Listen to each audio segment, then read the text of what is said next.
Gracias y nuevamente buenas tardes. Vamos a charlar un poquito, unos minutos acerca de la fístula pancreática posoperatoria. No voy a hablar acerca de su prevención ni voy a hablar tampoco de su manejo. Voy a hablar un poquito más de algunas reflexiones, algunos estudios que hemos hecho en relación con ello. Bueno, la fístula pancreática es un problema en la cirugía de páncreas, es el tendón de Aquiles. La incidencia de la fístula pancreática varía en centros de alto volumen entre 11 y 30%. De forma rutinaria en muchos sitios, bueno, y en otros no, se dejan drenajes después de hacer la operación, especialmente en la operación de Whipple. Y recientemente algunos cirujanos han estado cuestionando la necesidad de dejar drenes y voy a hablar un poquito de ello. Quiero en esta plática hablar un poquito acerca de la incidencia y de la morbilidad asociada con la fístula pancreática después del Whipple, en el Mass General, usando nuestra experiencia, identificar criterios que informan en qué momento quitar los drenajes, revisar la incidencia de fístula pancreática después del tratamiento neoadyuvante en cirugía de páncreas, investigar los efectos de la fístula pancreática a largo plazo en estos pacientes. Bueno, quisiera primero empezar hablando de un estudio que hicimos hace muchos años. Lo publicamos en el 2008 y era una corte que iba del 2001 al 2006. Y entonces fue lo primero que nos motivó a investigar más acerca de la fístula pancreática. Y buscamos fístulas pancreáticas de bajo impacto, lo que es ahora la tipo A, o de alto impacto, la B o C. Y en 581 Whipples vimos que hubo 12.9% de fístulas posoperatorias, estas definidas como de tipo B o C. No, perdón, en general. Y de estas, como la tercera parte eran de bajo impacto y dos terceras partes de impacto alto. La mortalidad asociada a la fístula pancreática fue de 9.3%, o sea que mucho mayor que en la corte general. Y el 12% de los pacientes con la fístula pancreática tuvieron una hemorragia mayor, o sea que un problema bastante serio. Aquí estamos viendo, comparando los pacientes que tuvieron fístula contra los que no tuvieron fístula. La estancia operatoria es 3 veces mayor, la necesidad de cuidados intensivos 8 veces mayor, la necesidad de alimentación parenteral, readmisión, reoperación 6.7 contra 2.2%. Y aquí lo que les había comentado, la mortalidad a más la mortalidad de 9.3%, la total, comparada contra 1.2%. Nuevamente, estos son datos de hace casi 15 años. Bueno, entonces, ¿por qué hay cierta controversia en el uso de los drenajes? Porque se piensa claro, que puede ser el amigo del cirujano porque captan una fístula en forma temprana, pero por otro lado hay quienes dicen, no, esto puede ser al contrario, puede ser la causa de la fístula, puede causar la erosión de la anastomosis y puede actuar como una puerta de entrada para la infección bacteriana. Entonces aquí estamos viendo algunos de los estudios que han dicho no hay que dejar drenajes. Viene casi todo del Memorial Sloan Kettering, en donde ha habido un grupo que en forma activa dice no hay que dejar drenajes, aunque es interesante, la mitad de los cirujanos ahí siguen dejando drenajes. Y ese es un primer estudio retrospectivo. El segundo hicieron un estudio prospectivo y encontraron que dejando drenajes había un aumento en la incidencia de abscesos intraabdominales y fístulas en estos pacientes, o sea, una cosa paradójica.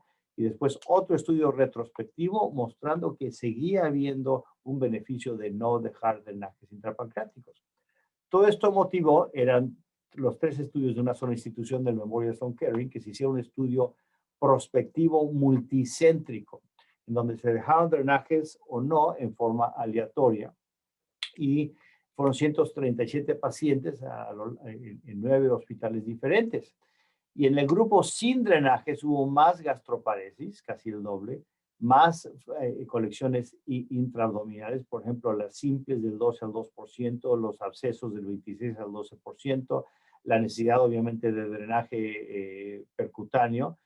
Y lo más importante es que la reoperación, 9% en los sin drenajes, 3% en los de drenajes, y se terminó el estudio en forma temprana porque el comité que estaba viendo la seguridad del estudio vio que la mortalidad en los que sin drenajes era del 12% comparado con 3%. O sea que esta es una mortalidad que ya no es aceptable en el siglo XXI, digámoslo así, y decidieron terminar el estudio. O sea que pues no hay evidencia, cuando menos de los Estados Unidos, donde en forma, con un nivel 1 de evidencia de no dejar drenajes. Entonces, si es peligroso no dejar drenajes, ¿en qué momento es seguro quitarlos? Hicimos otro estudio nosotros, este fue hace ya como 6 años, y precisamente nos animamos a ver si el nivel de amilasa en el drenaje podía predecir la presencia de fístula. Hicimos una cohorte donde evaluamos este nivel y después una cohorte de validación. Y aquí estamos viendo en las curvas ROC cómo encontramos que el nivel de amilasa en el día posoperatorio 1, en el día después de la operación, de 612, que lo hemos redondeado a 600, tiene una alta sensibilidad y especificidad para determinar o predecir la fístula. Entonces, tal es así que si un paciente en el día primero tiene una amilasa de menos de 600, solamente 2 de esos pacientes tuvieron una fístula. Mientras que si la amilasa es mayor de 600, 44, o sea, el 31% tuvieron una fístula. O sea que esto permitía predecir esto en forma muy bien. En la corte de validación vimos lo mismo, y aquí estamos viendo en esta tabla que comparado con los criterios habituales para predecir fístula, como la consistencia del páncreas o la patología que lleva a la resección o el conducto del el tamaño del conducto pancreático, este es un criterio que tiene un nivel altamente significativo para predecir fístula. Y esto quiero mostrarles porque estos ya son datos más recientes, ya no del 2006, sino del 2016 o 2015. La mortalidad, incluso en los pacientes que tienen una amilasa alta, es del solo 1.6%. Esta es nuestra mortalidad operatoria en el Mass General y ha sido ya lo mismo por los últimos 10 años. Entonces, en conclusión, el riesgo es muy bajo de fístulas si la amilasa es de menos de 600 y es un predictor muy bueno de hacerlo. Y entonces, como el 60% de los pacientes van de una amilasa de menos 600, se puede quitar el primer drenaje en el día 1 y el segundo se quita al día 2. Y esto ha sido una conducta que hemos seguido en el Mass General y que ha sido muy exitosa sin ningún contratiempo. ¿Qué ha pasado los últimos 5 años? Bueno, se renovó, se reclasificó la fístula pancreática con el ISGPS y ya no se habla de fístula cuando son simplemente una amilasa que está elevada y que se queda en el drenaje más tiempo, sino que además se habla de fístula cuando hay grado B o grado C. El grado B cuando hay más complicación y el grado C cuando hay muerte o falla orgánica o reoperación. Y también, ¿qué ha pasado? Que han venido los criterios que se ha propuesto en especial el doctor Vollmer, inicialmente cuando estaba en el Beth Israel aquí en Boston, y que hizo un score con la textura del páncreas, con la patología, con el tamaño del conducto pancreático y también poniendo la pérdida sanguínea de la operación para predecir si va a haber fístula o no. Todo eso ha pasado, pero la otra cosa que ha pasado también es que ahora en los últimos años ha habido una tendencia a dar más y más tratamiento neoadyuvante, especialmente para los pacientes que tienen cáncer de páncreas. Este es un estudio que publicamos nosotros hace 6 años, en donde vemos aquí que, por ejemplo, la fístula pancreática decrece en forma muy importante en pacientes a los que se les ha dado tratamiento neoadyuvante, así como otras complicaciones. Y también sabemos que si un paciente tiene complicaciones, y entre ellas la complicación más común es la fístula pancreática o de las más peligrosas, esto es un factor independiente de sobrevida a largo plazo. Aquí estamos viendo pacientes con alguna complicación mayor contra pacientes sin ninguna complicación y estamos viendo la diferencia en sobrevida. Entonces hicimos un estudio investigando esto un poquito más en pacientes a los que les estaba dando un tratamiento neoadyuvante. Entonces aquí están viendo en esta corte que involucró 10 años, más de 1,100 pacientes que se operaron en el Mass General por un tumor pancreático maligno. Y de estos quitamos a los tumores neuroendocrinos, periampulares, acinares, los IPMs invasores o los que se les hizo una pancreatectomía total, porque obviamente esos pacientes no podían tener fístula. Nos quedaron 760 pacientes Quitamos 7 más y se les había hecho una cirugía previa antes de hacer esto. Y nos quedaron 2 grupos, 346 a los que se les dio tratamiento neoadyuvante y 407 que se sometieron a una resección primaria antes de eso. Ese es un estudio que publicamos en JAMA Surgery hace 2 años. Y aquí están viendo la frecuencia o la incidencia de fístula pancreática en los pacientes a los que se les sometió a una resección de entrada sin ningún tratamiento neoadyuvante, la fístula pancreática 13.75%, a los que se les dio simplemente un curso breve de radioterapia, o sea que la radioterapia es beneficiosa, ¿por qué? Porque causa fibrosis en el páncreas, 5.6%, y a los que se les dio FOLFIRINOX en combinación con radioterapia, 2.7%. O sea que la frecuencia más baja de fístula pancreática en cáncer de páncreas operado se vio en pacientes a los que se les dio FOLFIRINOX en forma neoadyuvante en combinación con radioterapia. Y esto fue un hallazgo muy interesante. Aquí estamos viendo la sobrevida del cáncer de páncreas en función de la fístula pancreática.